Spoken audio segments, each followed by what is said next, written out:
यह घटना रियल घटना पर आधारित है, जो दो लड़कियों के बारे में है जो छुट्टियों में कॉलेज में स्टडी करने के लिए रुकती हैं, पर वहां उनके साथ एक भयानक वाकया पेश आता है। आखिर क्या हुआ था उनके बीच, आइए हम जानते हैं। कॉलेज की क्रिसमस की छुट्टियों में कॉलेज में दो लड़कियां अपने हॉस्टल में अकेली रह रही थी, क्योंकि बाकी सभी लड़कियां छुट्टियों के दौरान घर जा चुकी थी। वे दोनों लड़कियां अपने हॉस्टल में स्टडी करने वाली थी, लेकिन वे दोनों ही लैपटॉप में घंटों तक इंटरनेट चलाती रही। फिर थोड़ी देर बाद देर रात को उनमें से एक लड़की को भूख लगी और वो खाना लेने के लिए नीचे चली गई। उसने अपने दोस्त को कहा कि वह थोड़ी देर में ही वापस आ जाएगी।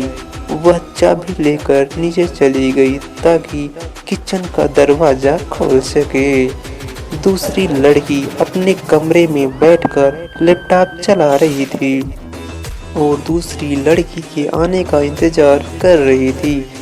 फिर थोड़ी देर बाद उसे नींद आने लगी, इसलिए उसने कपड़े बदले और वह सोने चली गई।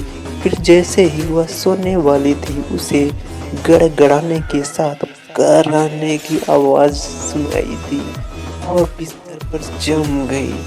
उसका दिल तेजी से धड़क रहा था। वह आवाज तो बंद हो गई थी, लेकिन उसकी जगह उसे कुछ घसीटने का शोर सुनाई देने लगा। वह लड़की बहुत डर गई थी।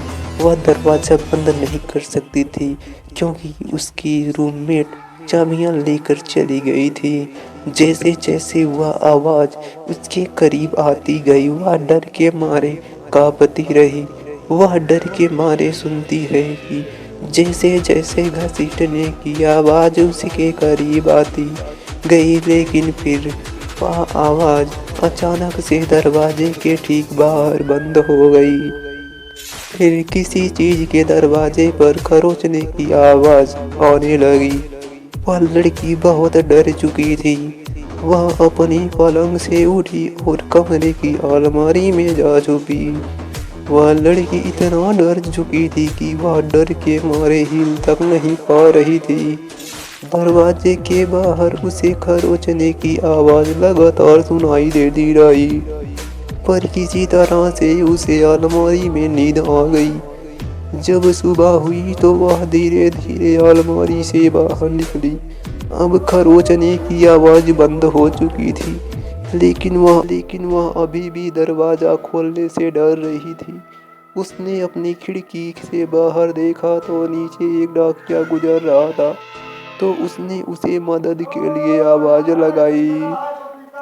फिर उसे डाकिया के कदमों के हॉस्टल में आने की आवाज सुनाई दी, जो सीढ़ियों से होते हुए हॉलवे में आ रही थी। अचानक उसके कदमों की आवाज रुक गई। लड़की ने रोते हुए पूछा कि क्या सब ठीक है, लेकिन कुछ देर तक तो उसे कोई आवाज नहीं सुनाई दी। लेकिन फिर उसे थोड़ी देर बाद उसने कहा कि सब कुछ ठीक है।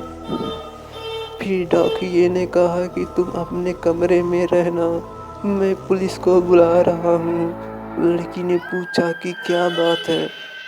कुछ नहीं, डाकिये ने कहा, बस जहाँ हो वहीं रहो और बाहर मत आना। लेकिन लड़की पहले से ही दरवाज़ा खोलने वाली थी। लड़की ने जैसे ही दरवाज़ा खोला तो उसने देखा कि डाकिया उसके सामने खड़ा है। उसका चेहरा पीला पड़ गया था और उसकी आंखें डर के मारे खुली पड़ी थी। जब उसने नीचे देखा तो वह डर के मारे जोर से चिल्लाने लगी। उसने नीचे देखा कि उसकी रूममेट का शरीर नीचे फर्श पर खून से लथपथ पड़ा था और सब जगह खून उसका ही था। उसके सिर में किसी ने कुल्हाड़ी घोंप रखी थी और मदद मांगने के कारण उसके नाखून दरवाजे पर घिस गए थे और उनमें से खून निकल रहा था।